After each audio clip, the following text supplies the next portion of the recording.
Welcome, everybody. Welcome to the meditation with Sakshi, and thanks so much for coming. I'm very glad. I'm really, really happy. So, Sakshi is a meditation teacher and yoga, and she's a member of the Aphantasia World group. And at some point, I don't remember if it was you, Sakshi, who put up a post about meditation or somebody else, but there was some discussion about meditation. People were asking Sakshi how to do this candlelight meditation, the Tratak meditation, and she was answering questions, and then she reached out to me and said, "Oh, I would prefer people to know how to do this properly. Would you be up to hosting a session?" And I was just like, wow, yes, please. Because one of the things that, I know, and I've noticed a lot in the group as well, is that some people, when you have aphantasia, there are certain things that are more difficult for us to do, or some things are impossible for us to do the way we are asked to do them, because it's not the right way for us. And then I see many people saying, oh, because of aphantasia, I can't do this or I can't do that. And they feel really limited. And my general life philosophy is that, and my philosophy when it comes to aphantasia is that, we can do a lot of things. We just need workarounds, right? We just need to do them differently. And that's why I was so happy to have Sakshi suggest this, because I've been thinking about starting a series of different practices, different well-being practices for a while. So she's kind of kickstarted me into this. So I'm very grateful, Sakshi, for that. And yeah, and I shall just pass it on to Sakshi now. Sakshi, I've discovered I can spotlight you now that there are more people here, so I shall spotlight you, and she will introduce herself maybe better than I have, and just give you an idea of yeah, what this Tratak meditation is about. So there you go. Over to you, Sakshi. Thank you. Just before I start, we have this tradition here where we honour the elders of the place from which we are imparting whatever it is we're imparting. So I'd like to welcome you from the Barabin land, and I honour the elders of this land, past and present. It's interesting too, because yogis also do this. We tend to honour the teachers that have gone before, that have passed on the yogic knowledge, so I'll do that as well. I'm a traditional yoga teacher. I don't tend to play around with new stuff. I tend to go straight to the old teachings, and Tratak is definitely one of those. I've got a few things I want to talk about with regard to meditation and yoga and those things. But before, it's probably a good idea to go into the logistics of this in terms of, do you have a candle? Do you have it in a position where it's able to be in front of your eyes? This looks odd. This looks as though mine's right down there. But in fact, it's directly in front of my eyes. It's just a trick of the camera. So please have a candle ready. You can do something like sit at the kitchen table on a kitchen chair and turn a bowl upside down and put the candle on that. There's any number of things you can do to get it so that you're comfortable and the candle is in the correct position. So it'd be great if you could do that. It is really hot here, which I am presuming is not a problem where you are, but I've had to turn the air conditioning off. So if you have fans or anything, it's a really good idea to turn them off, because they will blow the candle around. And ideally we want it to be really still, because that helps the stillness in our minds. Sitting. Be comfortable. You might be sitting in a chair. You might be traditional and sitting on the floor cross-legged. If you don't sit on the floor cross-legged and you think you should be because that's what yogis do, then don't, because you'll be really uncomfortable within the first 5 minutes, if that. Anything that is not supported needs to be supported. important if you're going to go that way. So if you've got sitting like here, like I am with crossed legs, if my knees weren't done flat, I'd have cushions under my knees. I'm sitting on a cushion. I'm a big advocate, and it's not really pertinent now, but of the meditation stool. Wonderful thing for people who might want to sit on the floor but have trouble doing that. I use a beeswax candle, mainly because most candles that people use daily are petroleum-based, and I prefer not to have a meditation on a petroleum. They also have a smell to them, but soy candles, beeswax candles, or, you know, any candle that you're comfortable with, of course. Make sure that it's straight, because it will burn incorrectly, especially if you have the beeswax ones, because they're really expensive and you don't want them to burn the wrong way, and it makes them useless. At this stage, before I go on to talking a little bit about what meditation is, does anybody have any questions regarding just how to set yourself up?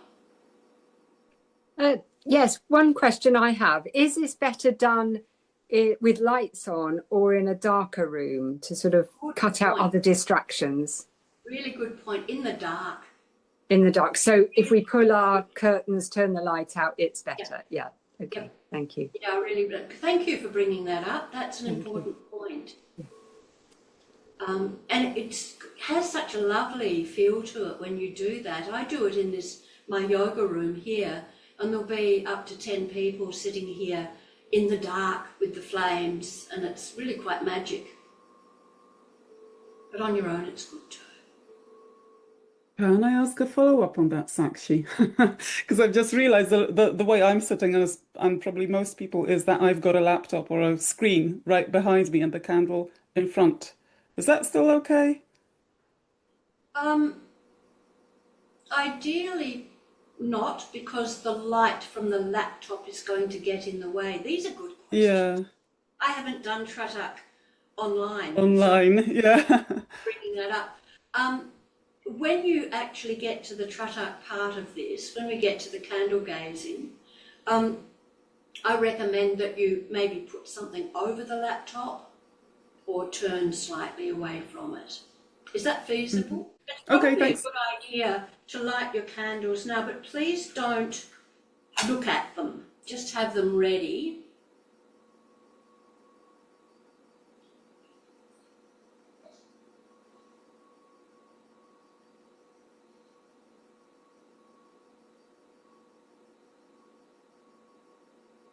So, if everybody's okay in terms of setup,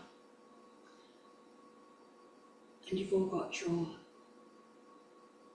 volume off, what is meditation? It actually isn't visualization, not most of the time. People think that it is, but most visualization comes from practices like Yoga Nidra. Yoga Nidra has become very widespread as a relaxation. It was actually devised by my teacher, Swami Satyananda, but it's been embraced by the world as it's a really good way to get into a relaxed state of mind. But it's not focused, which is what meditation is. It's designed to take you off to a lovely place. If you hear body rotation, first hand, thumb, first finger, second, you know, that body rotation thing, you know that you're doing a yoga nidra, and it's highly likely that there will be visualizations as a part of that. Now, that's not to say that there aren't visualizations in meditation. Quite often there are, in the forms of things like yantra. And in fact, Tratak is not candle gazing. Tratak is focusing on an object. So it can be anything. It's just candle gazing is so effective because a candle flame, a perfectly still candle flame, is a lovely archetypal symbol that is universal. And B, and the beauty of it for us, is that when we gaze at a candle flame for any length of time and we close our eyes, we get an after image. And that's great.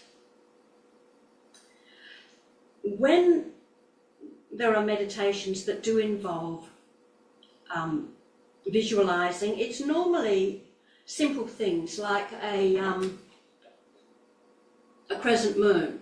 That's the yantra for the water element, or an upside down triangle, which is the fire element. So, and those type of things I've found are really actually quite easy to imagine. I don't visualize at all, fully aphantasic, but I can imagine those. Whereas if it comes to something like this, you can forget it. You know, I'm not going to even begin to try to put any part of that in my mind. Tratak itself comes from Raj Yoga, and Raj Yoga is an ancient yoga. It was written by someone called Patanjali, but nobody knows who he or she, for that matter, was. It's been traced back to anything from 1,800 to 4,000 years old. We have to remember that so much of these practices was word of mouth. Nothing was written down. It was considered to be secret and only for those that lived in a cave in the Himalayas. So it was, we really have no idea how old these are. But I do want to honour Raj Yoga so that you know where this is coming from. Just give you a really quick rundown to what it is. It's called the Eightfold Path, so that there are 8 steps, 4 outer and 4 inner.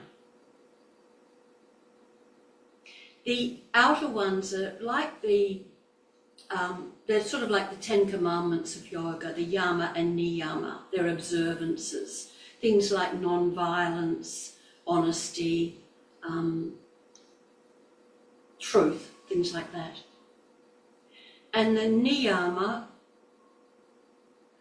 inner ways of being, and the really big one of those is called svadhyaya, and that's self-study. Doesn't mean that going around in your mind thinking, why did I do that? It's watching your mind and watching how your mind behaves. And that's a really important component of Tratak. So there's steps 1 and 2 in the Eightfold Path. The third is asana, postures. Most people think that's yoga. It's a teensy little bit of yoga. In fact, there's only 2 stanzas in Patanjali's Yoga Sutras on asana, and he or she refers to them as a steady, comfortable position. Pranayama, breathing practices, is the 4th. They are incredibly important, right from learning how to breathe properly to manipulating the breath. And we'll be doing a little bit of that. In Raj Yoga, it's predominantly involved with external breath retention, which is far away from the way we normally do pranayama.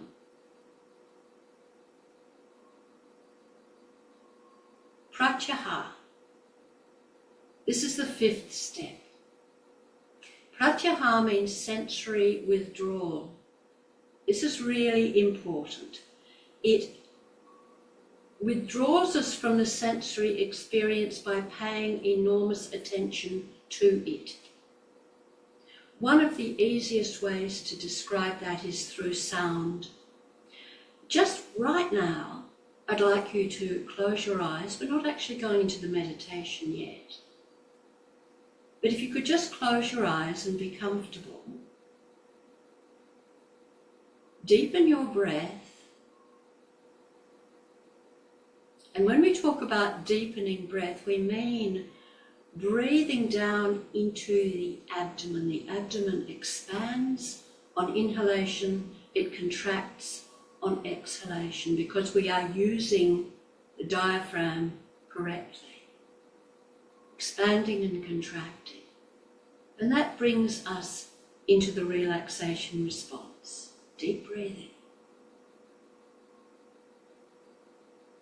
With your eyes gently closed, now you're listening. You're listening to any sounds that may occur.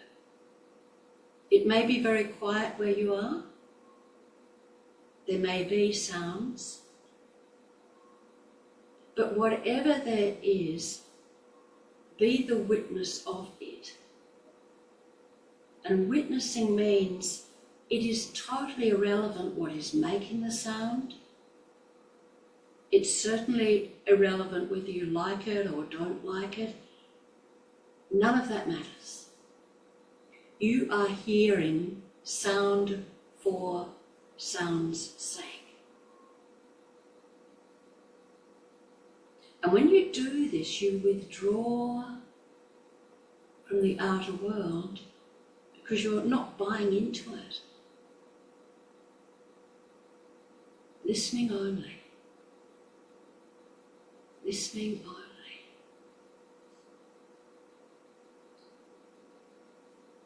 If you feel that there is no sound, then hear no sound. Observe that. If there's a lot of sound, you can move from one sound to another. Or you can listen to all sounds as though it's the orchestra of sounds. But in all cases, it's only sound, sound for sound's sake.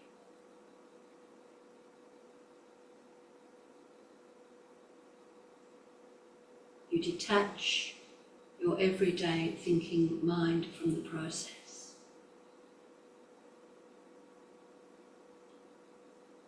And this leads us into doing the same thing with our thoughts.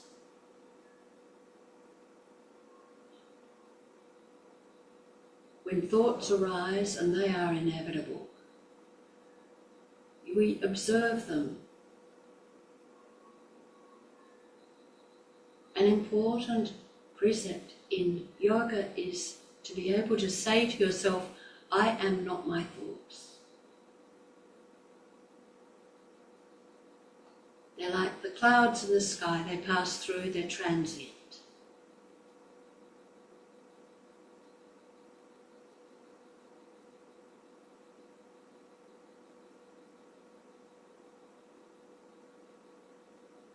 Now gently, when you're ready, let go of this and open your eyes. This is the kind of attitude that we have when we practice Tratak.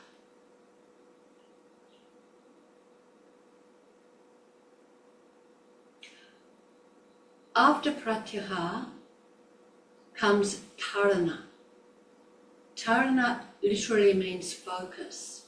It means meditation. That is what, in traditional yoga, meditation is. It's focus. The ability to focus. The ability to allow the thoughts to still come and go. No suppression. People say, I can't clear my mind. You don't need to clear your mind. You need to be aware of what your mind is doing. Be the observer of that. That's the sixth step, and that's what we do when we practice Tratak, a mix of pratyahara and dharana.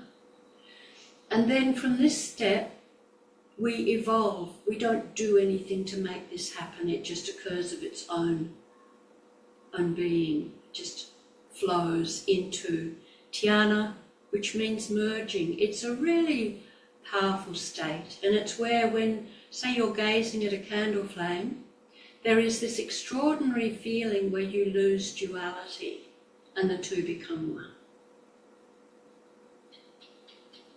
And it's quite beautiful. It's an advanced state of meditation, and the thing about it is you'll be sitting there and you'll go into this extraordinary state and you'll go, oh wow, look at that, and you'll lose it because you brought duality back. It's really hard to sustain. But as I said, it's quite an advanced stage. Most of us practice dharana, the the witnessing, and that's great. And you can go deeply into meditation doing that. The 8th stage is samadhi, enlightenment, which is, you know, if anybody tells you that they're enlightened, I suggest you nod and walk away. It's a pretty rarefied state.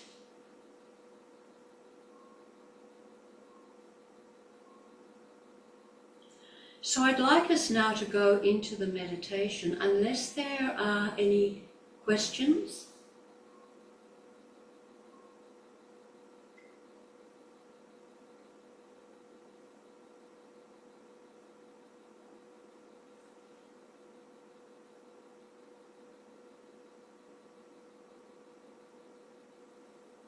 Make sure that you have your candle lit and it's in the right spot for you. It'll be a little while before we start looking at candle flames, but have it all ready.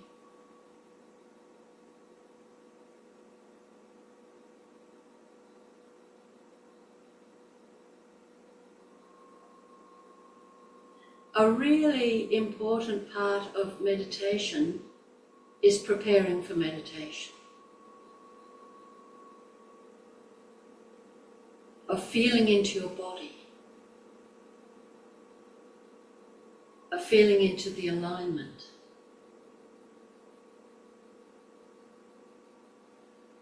Relaxation of the body is really important for meditation. If you have tension in your body, there's likely to be tension in your mind.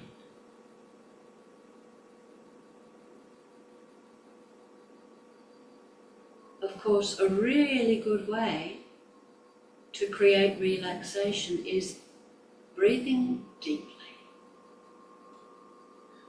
Breathing deeply activates the parasympathetic nervous system, the relaxation response. It simply takes us there.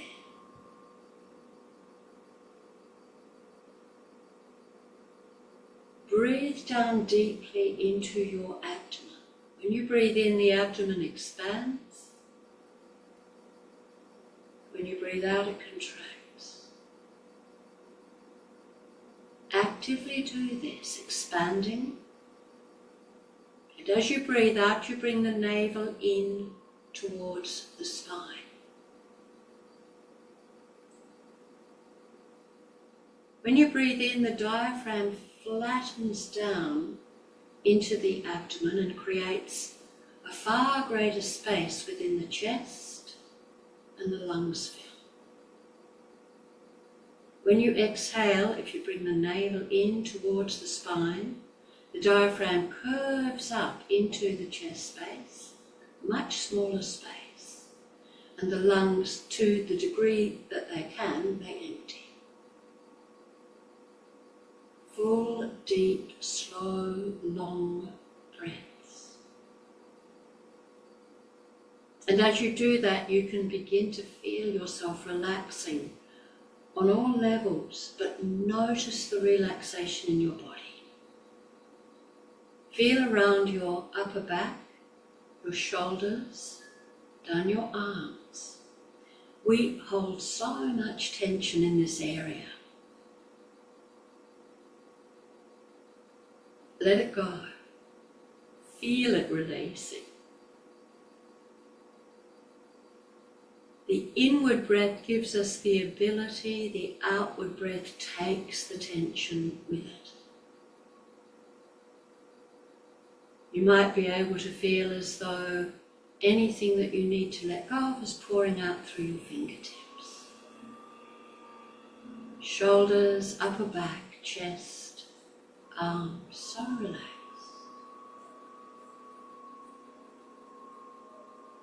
The hips and legs, not so noticeable, but certainly we hold tension here, let it go.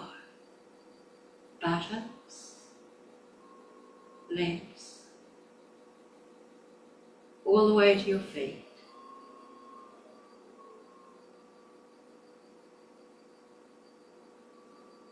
And your face, your face.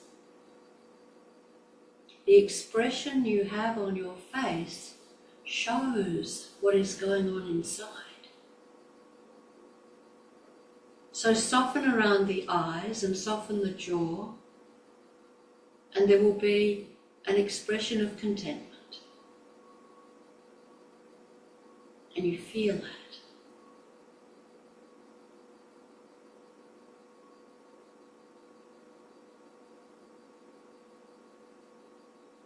As you breathe in and out, there is a lovely little affirmation from a man called Thich Nhat Hanh, a Zen Buddhist. And he asks us when we breathe in to say to ourselves, I dwell deeply in the present moment. And as we breathe out, it is a perfect moment. I dwell deeply in the present moment. On inhalation, it is a perfect moment. On exhalation.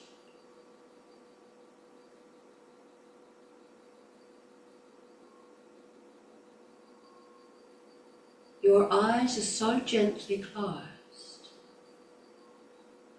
You're looking at the space in front of the closed eyes. We call this space Chid Akash. Chid, mind, Akasha, space. Space of mind. It's where we observe the thoughts and feelings.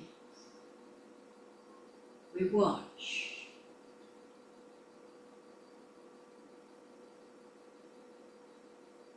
Eyes gently closed, looking into that space.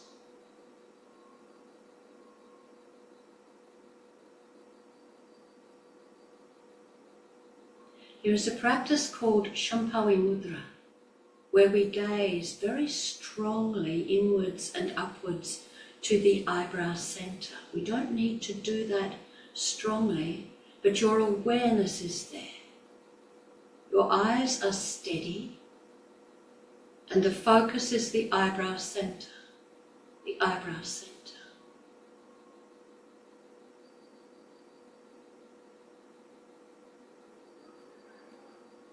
Remember that when the eyes are steady, it significantly helps to steady the mind. Eyebrow center.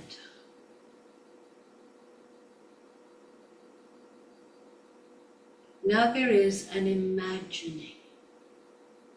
Just imagine that you are breathing from the outside in through the eyebrow center, all the way to the back of your head, inside, or just somewhere inside your head.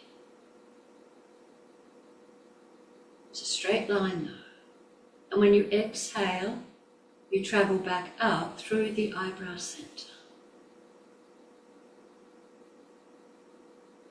Breathing in through the eyebrow center. Breathing back out. Using your breath to create this awareness.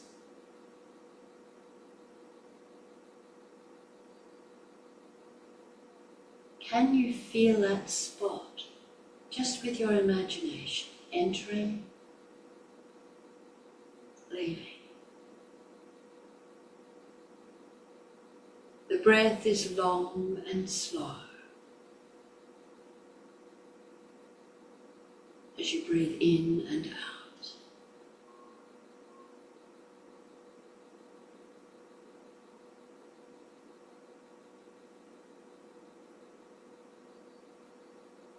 You can use this practice at any time during Tratak if it helps to maintain your focus. You can add the words as you breathe in peace. As you exhale calm. Breathing in peace. Breathing out calm. And feel the peace. Feel the calm.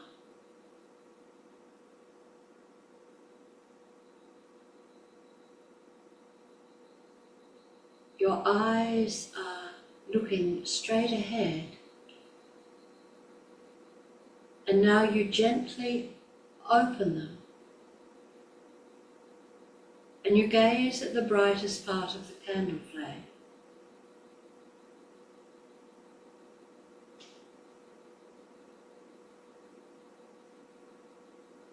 The eyes are so steady, and you are focused on the brightest part of the flame.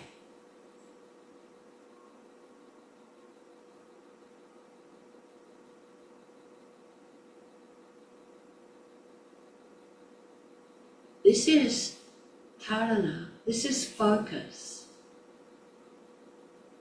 The instructions are easy, the maintaining it, not so much. Be easy on yourself. Know that thoughts will come because it's the nature of mind, and just observe them. Smile at your mind. Know why it's doing what it's doing, let it go. Come back to the flame constantly.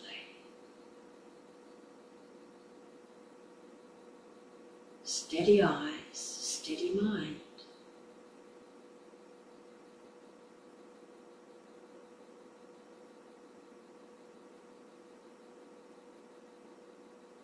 You're not expecting to be able to maintain that focus and nothing else.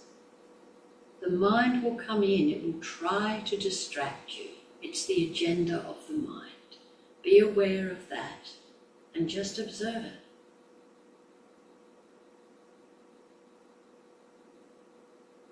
Thoughts, feelings, whatever occurs. Just keep coming back to the flame.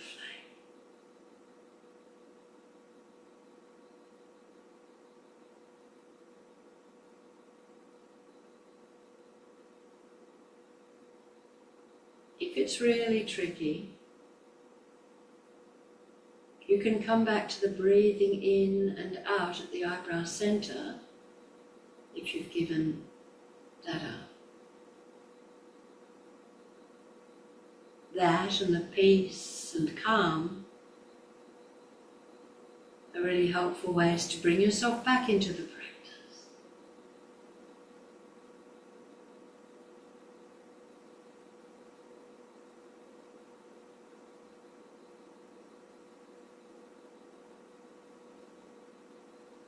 Over time, the eyes become tired. You might find that you need to blink or your eyes might water. When that occurs, you gently close the eyes. Let us do that now. Gently close the eyes. Look into the space.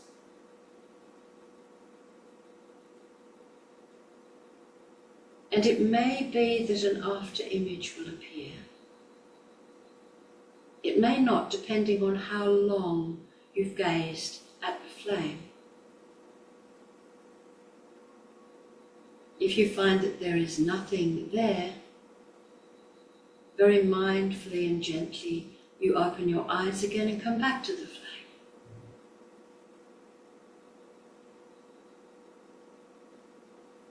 If, however, there is an after image, stay with it, observe it. It has become your focus.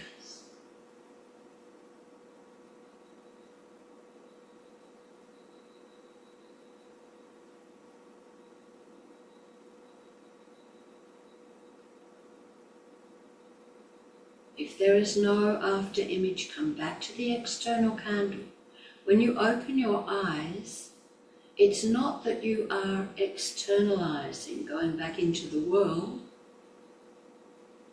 You are just coming back to the flame.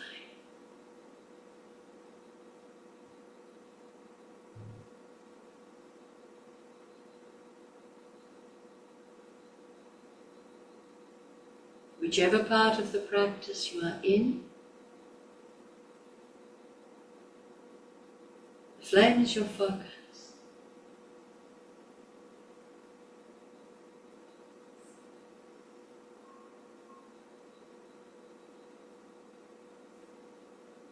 If you would like to do the breathing in and out at the eyebrow center, the feeling is, if the eyes are open, is of going from the external flame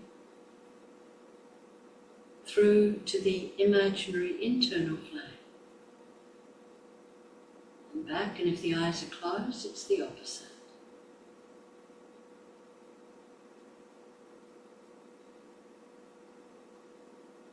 It is up to you now to determine when you close your eyes, but it is important, if there is no after image, to open your eyes, come back to the external flame.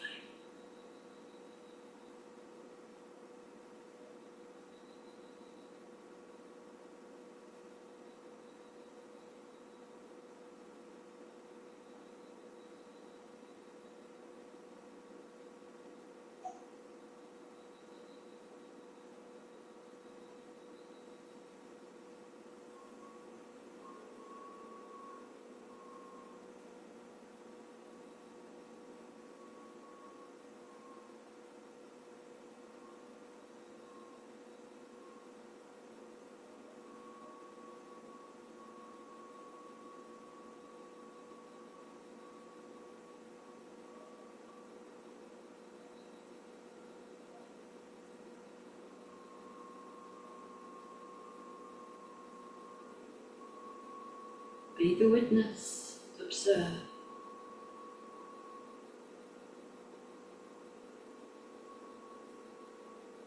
Thoughts and feelings are transient. The observer is not.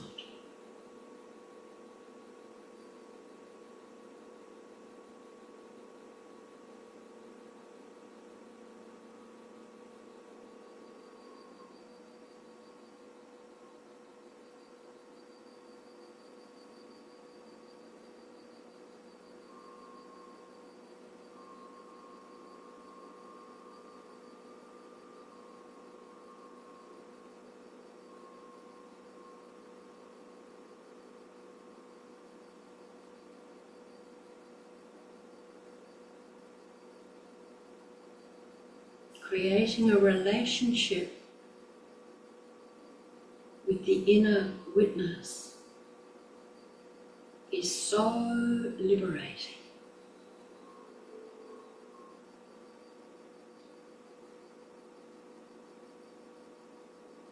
Keep coming back to that flame, the stillness.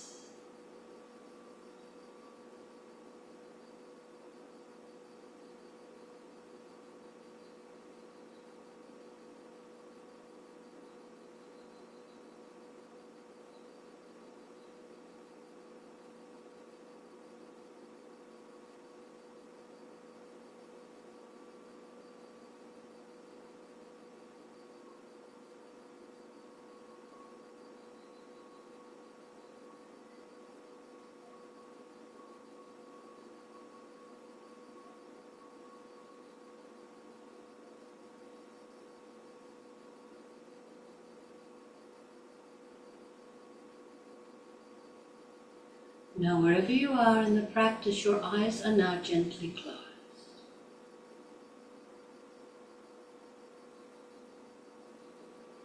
There may be an after image. There may just be the space. Whatever is there, just observe with steady eyes. Be the observer. Be the witness.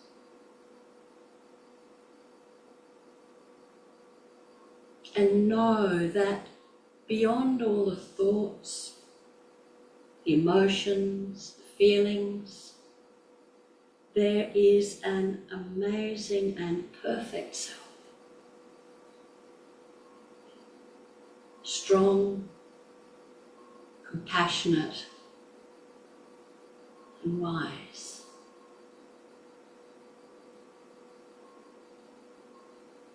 This is my true nature. I am that.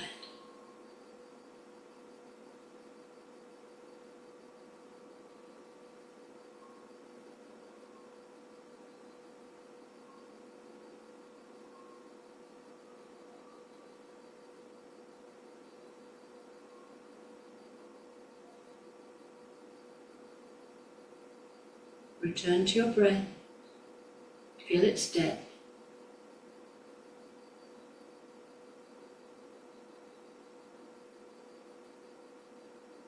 Feel into your body, gentle movements.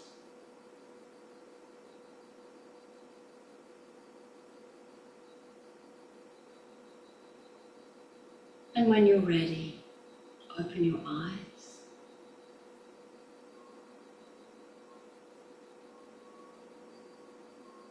It's tradition for my lineage at the end of a meditation to go into prayer pose and say Hari Om Tat Sat.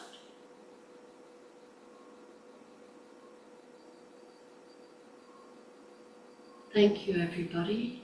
If there are any questions.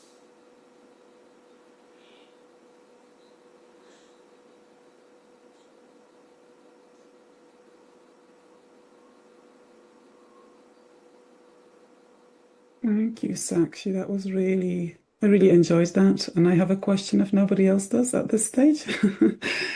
I was wondering why, like during the meditation, why were you telling us that it's important to come back to the external flame if we have no after image? So that you have the flame in front of you. The idea in Tratak is to always have the object, either externally or internally. Right, okay. This is the nature of the meditation. Right, okay. I would quite happily go to sleep now. I know what you're saying. What you're saying is I just wanted to stay with my eyes closed, thank you very much. Yes, I just got so relaxed. I was like, oh, this is nice. I could just go to sleep now. I don't really want to look at that flame. And you open your eyes. Yeah. And at some point the after image started fading. So I was thinking, oh, do I really have to look at the flame again? That's why I was wondering. That's why I say it, because that's what everyone does. And the idea is to keep the focus. It's the Dharana, it's the focus. Because you could go off on all sorts of tangents and then you're not meditating. Ah, okay. So it's all about keeping that attention. Okay. Focus, yeah. And I'll just read out a question from Nikki, who says, thank you for sharing this. Would you recommend glasses wearers remove or keep their glasses on for this practice? Traditionally, people say to remove glasses, but I don't have a problem either way. I think that's up to you.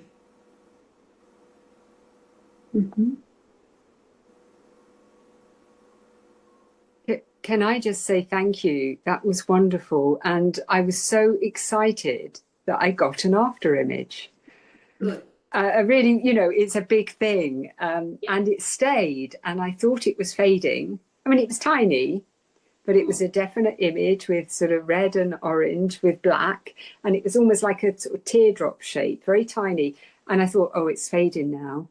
But I kept my eyes closed just a little bit longer and it sort of flared up again. Yes. And I was like, wow, I can actually see something with my mind's eye. So that was really sort of, and I'm mindful that may not be the case for everybody. So, but yeah, it was tiny, but it stayed for me. So thank you so much. That was a interesting experience. Yeah. And that was why I thought it would be really great for us, because Yeah. we to look at something, you know, it's there. Hmm. I mean, can you say, because I'm mindful if people didn't get any after image, I think if I'd not got an after image, I'd have felt discouraged. And then, you know, so for me, it worked today. But is there any, yeah, why might some people get an after image and some not? I'd be a bit intrigued by that. But Usually it's because people get impatient and they don't wait long enough. It's okay. quite unusual to not get an after image. So the idea is to come back to the candle flame and watch and watch and watch until you do. Okay. Mm. Makes sense. Thank you. David, did you want to ask a question? Because you're muted. I'll try and unmute you. Wait, you're still muted. Let me see if I can unmute you. No, I have to ask to unmute. Wait, Yes. can you hear me now? Mm-hmm. I didn't get anything, but it was my first time. That's my excuse anyway. So I need to try again. I got nothing though. No, Really, you no didn't get an image. after image? It may have Nothing. something to do with the detached retina. Perhaps Possibly. one eye. Mm. I could see the candle. I could see the candlelight quite well though. And yeah, but yeah, it could be. It could be something to do with that. Yeah. Mm. But it's my first time. In my defence, it's my first time. So There's no defence, honestly. It doesn't. no, Yeah. no. You might I mean, find that the practice. Sorry. I'm just thinking of reasons why it didn't happen. It's because maybe it's my first time. You know, maybe I have to try again, persevere. It's more likely to be the fact that you've actually only got one eye doing it for a start. Possibly, yeah. And I don't want to sound dismissive either, but I mean, I want things to happen. It just didn't happen. My curiosity also says that I will try again. Good on you. I think So it's. Oh, see, Nikki is saying it's not a good idea to stare for a long time while your retina is That's what I healing. was thinking. Yeah. yeah, okay. Maybe I should Um, try again at another time. Mm. yeah. Okay. But I got quite a strong after image because I was really focusing, in the beginning, well, for some time. And I got a really strong after image when I closed my eyes. I could just see this very light orange dot and then the shade of the candle. And what surprised me is because, I've got the candle like on a stack of books and I wasn't paying much attention to the books. And then the second time, so the first time I could only see this candle holder. So it was an after image of this orange light and then the candle holder as a shade, basically. And then the second time I was looking at the flame for a much shorter time. It was when you said, if you don't have the after image anymore, look at the external flame. So I thought, oh, okay, I'll look at the external flame. And then the Oh, second time, yeah, and the second time when I closed my eyes, so I didn't have that bright orange light anymore because I wasn't looking at the candle for so long. I still saw the shade of the candle holder, but then I also saw something else, like something, and I thought like around the candle. So I had more of an after image around the candle, and I was thinking, what is that I'm seeing? And I opened my eyes and I thought, oh, it's on a book. I'm seeing this writing that I wasn't paying attention to. So that was quite cool. And sometimes because I'm a hypnotherapist and sometimes people ask me what is the difference between meditation and hypnotherapy, and I was quite interested during this practice because a lot of the elements that you use in the practice, I will use in a hypnosis session, just the internal absolutely. focus, the working with the breath, and even, and I had a bit of my analytical mind on. I have to say, I'll have to re-listen to this to switch my mind off because I was really interested in what you're doing. So I find it hard sometimes to be the participant and I'm too much of an observer sometimes. But also I was wondering about the focusing on the eyebrows and breathing into the eyebrows because what we sometimes do in hypnosis sessions is to focus, but we do ask people to focus their eyes, like to look up as high as they can, almost like they're looking into their eyebrows, and Yes. then breathe, because that Yep. kind of that's one of the ways you can induce a more kind of hypnotic state. But what was interesting for me was that you were saying the eyes do not move, and you're just focusing that breath on your Yeah. eyebrows. So I was quite interested in that. Like, where, what is there any particular reason why that's where you're focusing the breath? Is it just, It's a bit booga booga. But I'm into that. The eyebrow center is the kshetram, the trigger point for Agnya chakra, which is in the center of the head. It's an energy center. Look, people will go on and on about chakras. There's all sorts of rubbish about them. They actually come from yoga. Chakra means wheel, Sanskrit, and they are a very potent part of yoga practice. What we were doing there is a practice called Agnya Shuddhi. Shuddhi means to cleanse. So you're breathing in through the eyebrow center, and if you were doing it as a yogic practice, the sense would be to go to the center of the head and back out. But I gave people the option of going all the way to the back or just into the head. But that's why we do it. We also breathe in and out at the throat. We breathe in and out at the sternum. And all of these are practices that are terrific for us because they don't require visualization and they do take us on a journey. Mm-hmm. Yes. So that's why also, the back of the head, the brain, point at the brain, this is your visual cortex. Yeah. So I've been experimenting with an idea of breathing all the way in to the visual cortex and back out to sort of see if I can kickstart it. It's just me playing. Can I ask a question on that? The practice of breathing into the eyebrow center. I mean, I couldn't do it easily. I actually had to touch that point just to sort of get a feel of it, of where I was breathing, and I couldn't really imagine it. But I have noticed before, when I focus my attention on that area, lift the eyes up to that spot, I get a little bit of a headache. And is this where, and again, I don't know if this is sort of just too new agey, but the idea of the third eye being in this spot, I've heard it said, whatever that means, but I notice I get a bit of a headache by focusing on that. Can you say anything about that? It is the third eye. It is the Agnya. This is, as I said, is the kshetram, the trigger point for the third eye, which is in the head. I would say, just very practically, that your eye muscles aren't used to looking inwards and upward. Yeah. That Okay. would create the headache. Yeah, that makes sense. Thank you. Yeah. People forget that eyes have muscles and that muscles can need to be exercised. In my classes, we'll often do a scanning of Chittakash, I'll call it, where you just look from one side to the other and back, because you're exercising your eye muscles, but it's also a great way to focus. Look into that space. It's a very important space in yoga, that Chittakash. It's said to be the space where the subconscious arises for your conscious awareness. And it certainly does not have to be visual. And Nikki is saying that staring at a yantra might be a next interesting step because you can get a much more elaborate image when you close your eyes. I personally have no idea what a yantra is, to be honest. This is a yantra. This is a Shiva. Okay. This is the yantra of consciousness. Right. So it's got I've got it the wrong way. Upward pointing triangle is consciousness. Downward pointing triangle is energy, consciousness and energy. You'll find in most yantras there's a dot in the middle called the bindu. You gaze at that. Mm-hmm. And yes, if you gaze at a yantra for long enough, you'll get an after image. The thing about the candle flame is that it's bright, and so it gives it a lot quicker and sooner.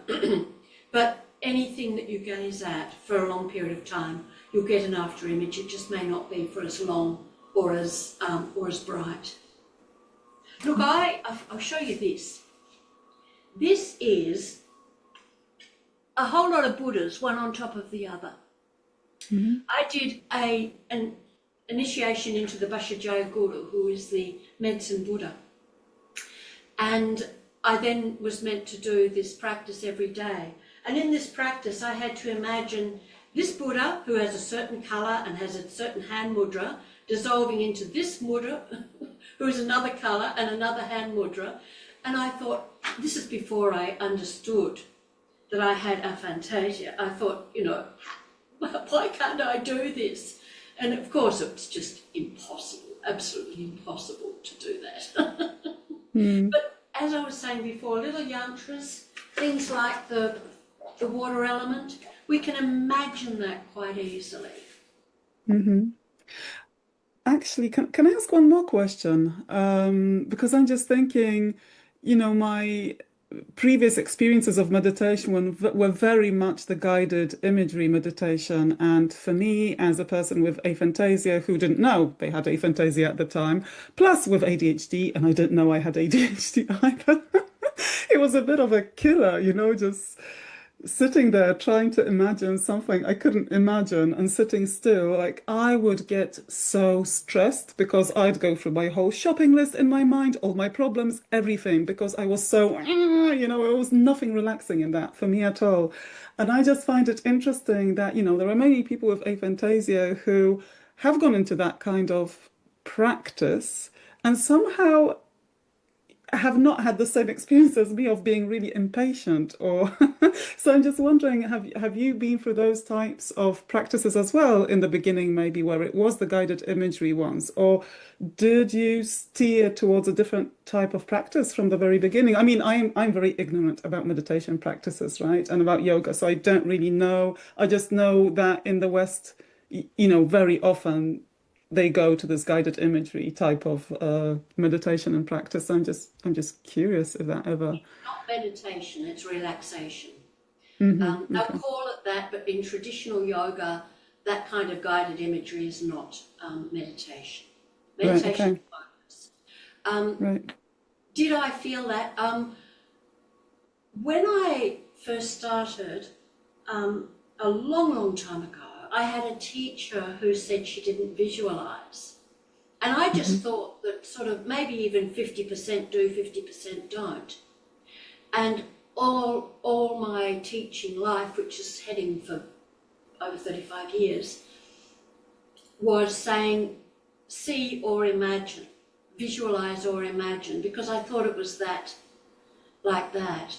And I just thought that I was meant to not visualize, because I didn't know I was meant to, but have some kind of relationship with these things I was being told to look at.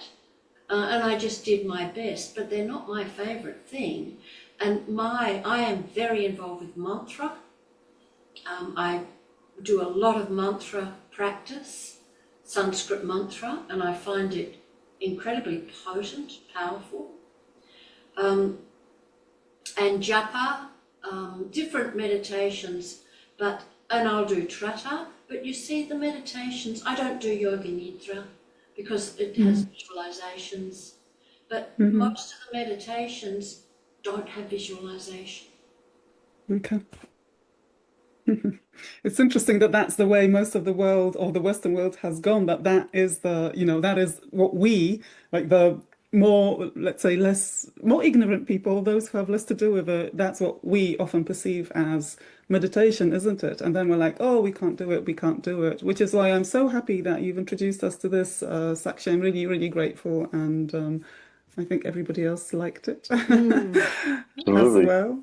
Yeah. I'm very passionate about what I do, and I'm also really wanting to get the word out. I'm flying the little flag for traditional yoga, saying this is actually what it is, rather than what it becomes. Maybe that's the way we need to go, Sakshi. If you're aphantasic, traditional yoga is for you. Absolutely. Traditional yoga. I have wonderful experiences with meditation. I wouldn't be doing this to the degree that I do if I didn't. So absolutely, it's a very good practice for us. Yeah, and also, can I just say I liked the way, because I guess my introduction into meditation was more, I mean, yeah, struggled with the visualization, but into mindfulness meditation, the focus on the breath, which you don't have to visualize, and the sounds, as you say, listening to the sounds, you don't have to visualize, so that's the other strand of meditation that for people with aphantasia doesn't involve visualization. And I love the way you brought in elements of those. You didn't call it that, but paying attention to the breath. And again, I, letting your thoughts come and go. It's not about trying to get rid of them. And that's been my experience of meditation. So yeah, but I love that. And mantra as well. You offered us the choice to use words as well. And the combination, I think, because I don't think it's just one way in for people. I think people sometimes find one of those elements the most powerful. And so, absolutely. yeah, There are so many ways. yeah. Mindfulness is the way Buddhists describe witnessing. So it's the same thing. It's just different ways of describing it. Yes, different language. Yeah. Cool. Do we have any more questions, or is that it? No, no. Is this Okay. going to happen again time? Well, we'd have to speak to Sakshi. I mean, I am going to start a series of well-being practices for people with aphantasia because I just think, as I said in the beginning, that's where my mission lies, really, that I want to show people that there are so many different ways we can do things. And when you're aphantasic or more broadly neurodivergent, you're often told by the world that you're doing something wrong or you can't or whatever, and we take that messaging onto us. And I want to kind of open us up to the fact that we can do things just in a different way. So I will be working towards doing more of that. And as a hypnotherapist, I'll run a hypnosis session as well, a group hypnosis session. There's another meditation teacher that practices in a bit of a different way that I've spoken to. So I think we'll just kickstart a series of these. But maybe just for the people who are listening, will be listening on replay, to say thank you for watching this as well. And that we hope that this has showed you that you can do things in a different way. And I will be putting this on YouTube as well. So please let us know how you've experienced this meditation. It would be really great to know.